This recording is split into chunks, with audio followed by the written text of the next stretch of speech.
And welcome back to Launchpad English. My name is Tanya Sharma and मैं आज आपके लिए लेके आई हूँ इंग्लिश का एक बहुत कॉमन बट बहुत ही इंपॉर्टेंट टॉपिक आपकी फ्लुएंसी को इंक्रीज करने के लिए, that is how to tell time in English. So कभी आपके साथ भी आपने भी कभी अपने आप को इस सिचुएशन में पाया that somebody said it's 2:15 and आप कंफ्यूज हो गए, 2:15, 2:45, 2:30, ये क्या होता है, ओ क्लॉक का क्या रूल है।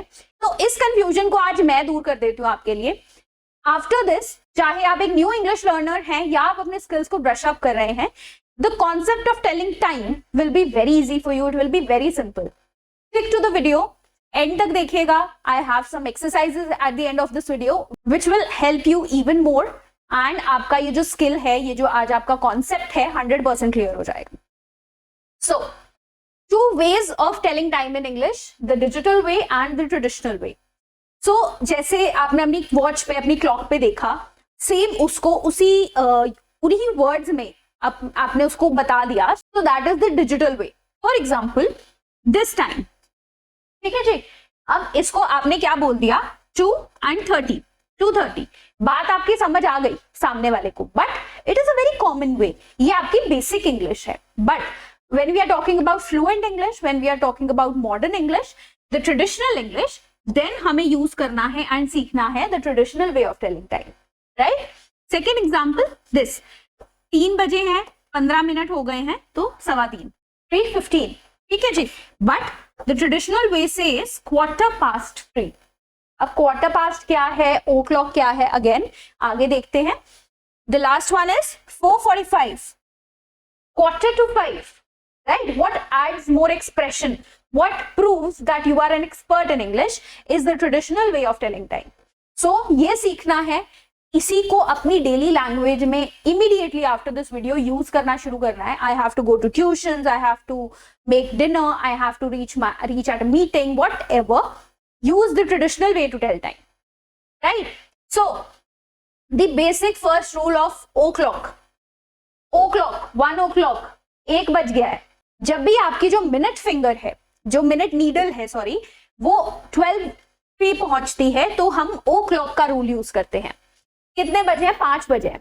What is the time, it's 5, नहीं, it's 5 o'clock. You always use the o'clock rule जब भी आप एक प्रॉपर यूनिफॉर्म टाइम बताने की कोशिश कर रहे हैं। फॉर एग्जाम्पल, ये है आपकी the longer needle, the minute needle, ठीक है जी। एंड 5 o'clock वाला एग्जाम्पल ले लेते हैं, ये है आपकी आर नीडल। तो 5 बजे है, घड़ी पे ऐसे ही दिखता है, चाहे आपकी वॉल क्लॉक हो, चाहे आपकी रिस्ट वॉचेस हो, घड़ी पे ऐसे ही दिखता है कि 5 जब बजते हैं। So whenever the minute needle reaches 12, then we say the o'clock rule. So for example, आपकी minute needle is on 12 and your hour needle is also on 12, so it is 12 o'clock, right?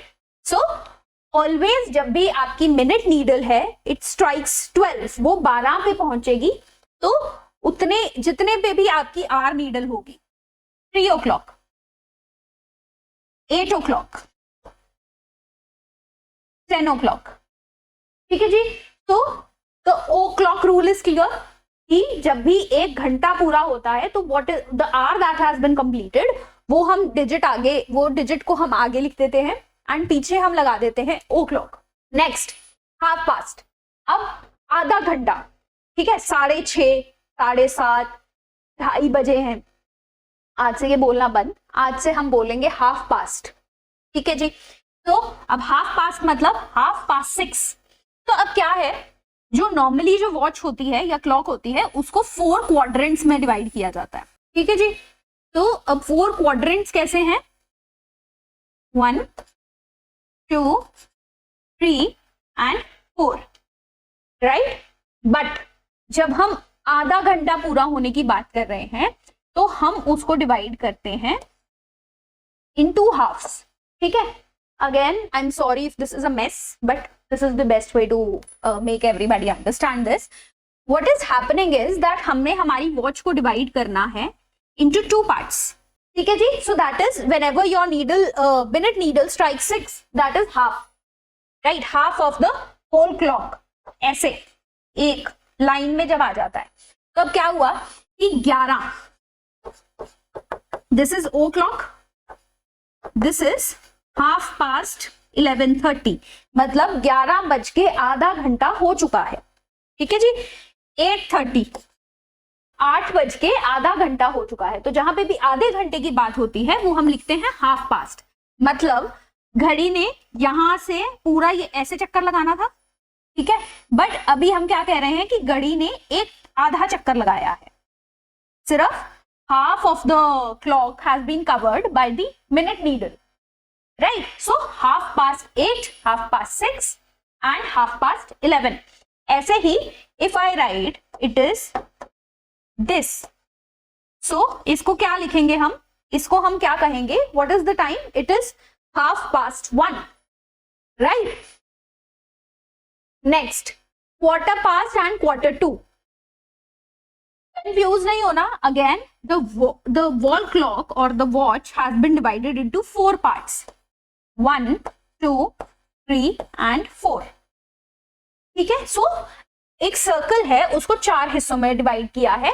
अगर मैं हिंदी में समझाऊं तो 1/4, ठीक है। सो एक quarter है, ये एक इतने एरिया को हम क्या कहते हैं, हम कहते हैं इसको क्वार्टर, ठीक है। So hence 1/4 and 1/4. अब जब 3 बज के मतलब 3 o'clock के बाद आपके 15 मिनट बीते हैं, ठीक है, तो क्या हुआ, 1/4, 3 बज के 15 मिनट हो गए हैं, राइट। सो एक क्वार्टर बीता है। अगर 2 क्वार्टर बीते होंगे तो क्या आ जाएगा, आपका आ जाएगा हाफ पास्ट, बट अभी एक क्वार्टर बीता है तो क्वार्टर पास्ट, 1 सिंगल क्वार्टर, ठीक है जी। सो हो गया क्वार्टर पास्ट। सिमिलरली अब अगर हम बात करें, for example the time was, I started my work at 7 o'clock. Now the time according to the digital way is 7:15. That is also correct, but to learn the concept it is 7:15, मतलब 7:15 हुए हैं। 7:01 quarter जो है आपकी minute needle घूमी है, यहां से यहां आई है, राइट। सो 15 मिनट्स हुए हैं। अब क्वार्टर पास्ट का कॉन्सेप्ट समझ आ गया। Next is 1/4. अब अगेन मैंने ये वीडियो रिकॉर्ड करनी शुरू करी थी 10 बजे, एग्जाम्पल दे रही हूं, ठीक है। 10 बजे वीडियो रिकॉर्ड करनी शुरू करी थी। Now it is digital way 10:45, but according to the traditional way it is 11:45, मतलब कि हमारी जो मेरी छोटी नीडल है वो है यहाँ पे समवेयर, एंड मेरी मिनट नीडल है यहाँ पे। इस एग्जाम्पल की मैं बात कर रही हूँ, ठीक है। तो क्या हो रहा है कि 11 बजने में 15 मिनट बचे हैं, मतलब 11 बजने में एक क्वार्टर जो है, एक क्वार्टर बचा है अभी, ठीक है। तो इट इज 11:45, मतलब अगर टाइम अभी हुआ है, मतलब इतना टाइम बीत चुका है, तो हम लिखेंगे पास्ट, क्वार्टर पास्ट, मतलब एक जो 15 मिनट का क्वार्टर है वो बीत चुका है। बट 1/4 कहां लिखेंगे, जब अभी एक जो 15 मिनट का क्वार्टर है वो पड़ा है, जो अभी रिमेनिंग है।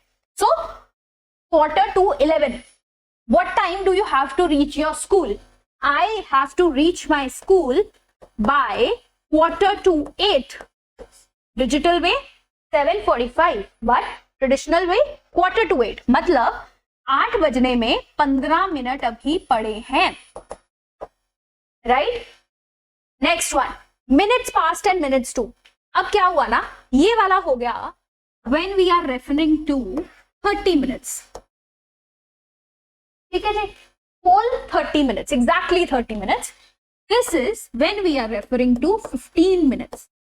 चाहे बीते हैं या बचे हैं, बट अगर जहां पे एग्जैक्टली 15 मिनट की बात हो रही है. बट जब हम बात कर रहे हैं मिनट्स की, 30 और 15 मिनट्स के बीच में जो टाइम है उनकी जब हम बात कर रहे हैं तो हम क्या बोलेंगे, हम यूज करेंगे टू एंड पास्ट.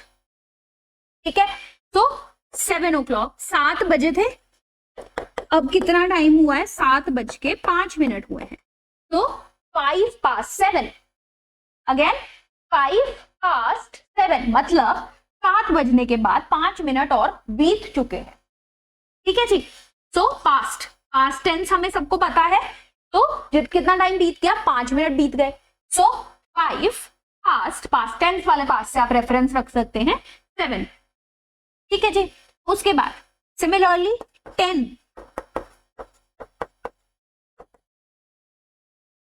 पास्ट 10। ठीक है, 10 बजे थे, अब 10:10 हो गए हैं। तो 10 बजे से कितना टाइम और आगे हम आ गए? 10 मिनट और आगे आ गए। तो 10:10 10 पास्ट 10। ये हो गए पास्ट के दोनों एग्जाम्पल। पास्ट टेंस से आप रेफर कर लो। Now is 2। ठीक है, 8:50 8:50 आगे हो गया। ठीक है, सो 10 minutes to 9। 9 बजने में कितने मिनट पड़े हैं? 10 मिनट पड़े हैं। सो 10 minutes में 9 बज जाएंगे। सो 10 minutes to 9 या 10 to 9। 5 to 10 10 बजने वाला है, 9 के बाद 10 आता है। ठीक है, सो ये वाला जो नंबर है आप कौन सा लोगे? इसके बाद वाला, next number 2, this one. And यहां से आप 60 में से फॉर एग्जाम्पल आप माइनस कर देते हो। 9 के बाद 10 आता है एंड कितने मिनट में 10 बज जाएंगे? 5 मिनट में 10 बज जाएंगे। सो 5 to 10 5 मिनट में 10 बज जाएंगे। 5 minutes to 10 that is also correct। 5 to 10 is also correct। also घंटा बदलने में मतलब 8 से 9 बजने में जितना कम टाइम, ठीक है, वहां पे आप यूज करोगे 2। मतलब दिस इज द वॉच 12 6 3 9। जब ये वाला क्वाड्रेंट आपका क्रॉस हो जाएगा तो आप 2 यूज करना शुरू कर दोगे और यहां पे आप यूज करोगे पास्ट। घड़ी को अगर हम ऐसे डिवाइड करें तो for example it is 20 past 3 मतलब 3:20। ठीक है, अब हम 2 का एक एग्जाम्पल, जैसे पास्ट का हमने एग्जाम्पल किया 3:20। ठीक है, तो what we will say 20 past 3 मतलब 3:20 हो चुके हैं। नेक्स्ट वन 2 का एक एग्जाम्पल देखते हैं। So for example it is 7:40। Right, so we will not say 40 past 7, नहीं, हम इधर वाले हाफ में आ गए सर्कल के, वॉच के 6 के इधर आ गए हम, तो हम क्या लिखेंगे 20 to 8। Right, so past and 2 minutes जब हो तब हम सिर्फ पास्ट लिखेंगे एंड क्वार्टर जब हो तो हम वहां पे क्वार्टर को मेंशन कर देंगे। नाउ अगेन एज मेरी हर वीडियो में आई ऑफर मल्टीपल एक्सरसाइजेस, सो यहाँ पे भी है। वीडियो को पॉज करेंगे, आंसर्स हमारे कहीं पे हम नोट करेंगे and then we will play back the video. Also आप इस वीडियो को जब देख रहे हो तो you will comment in the comment section कि आप कितने बजे वीडियो को देख रहे हो। You have to comment that time in the traditional way. Right, so हम देख लेते हैं। This is 4 o'clock। The O rule because exactly 4 बजे हैं। 6:15 in the digital way, but in the traditional way what we will say quarter past 6। 6:15। Next 8:30 half past 8। Right, next one is 10:45 मतलब 10:45 हो गए हैं या 11 बजने में 15 मिनट बचे हैं। ठीक है, सो 11 बजने में 15 minute is the correct one. How we will write quarter to 11। right, and the last one is 12:10 12:10। so 10 past 12। right, so 10 past 12। right, so now I hope that आपको ट्रेडिशनल वे में English में time कैसे बताना है उसकी clarity हो गई होगी। Of course quarter to, quarter past, past into, half past etcetera कई बार कंफ्यूजिंग हो जाता है, but it is okay. Once you bring it into your daily practice आपको काफी क्लैरिटी हो जाएगी इन चीजों को लेके। तो अब कमेंट्स में again you have to tell कि आपकी घड़ी पे क्या टाइम हुआ था जब आप ये वीडियो देख रहे थे। एंड ऐसी और वीडियोस के लिए आप लॉन्चपैड इंग्लिश को सब्सक्राइब कर लीजिए। I bring a lot of concept videos time to time on this channel. बाकी अगर आप इंग्लिश का कोर्स ज्वाइन करना चाहते हैं, अगर आपको फ्लुएंसी चाहिए इंग्लिश में, आप इंग्लिश में कॉन्फिडेंस चाहते हैं, तो we do have a course available. Description में कोर्स को डायरेक्ट परचेज करने का भी लिंक दिया गया है and there is a Google form जिसको आप फिल कर सकते हैं। To get more details about the course आप हमारी टीम के साथ टच में आ सकते हैं, they will explain you everything in great detail. So that was all for today. I will see you in the next one. Have a great day.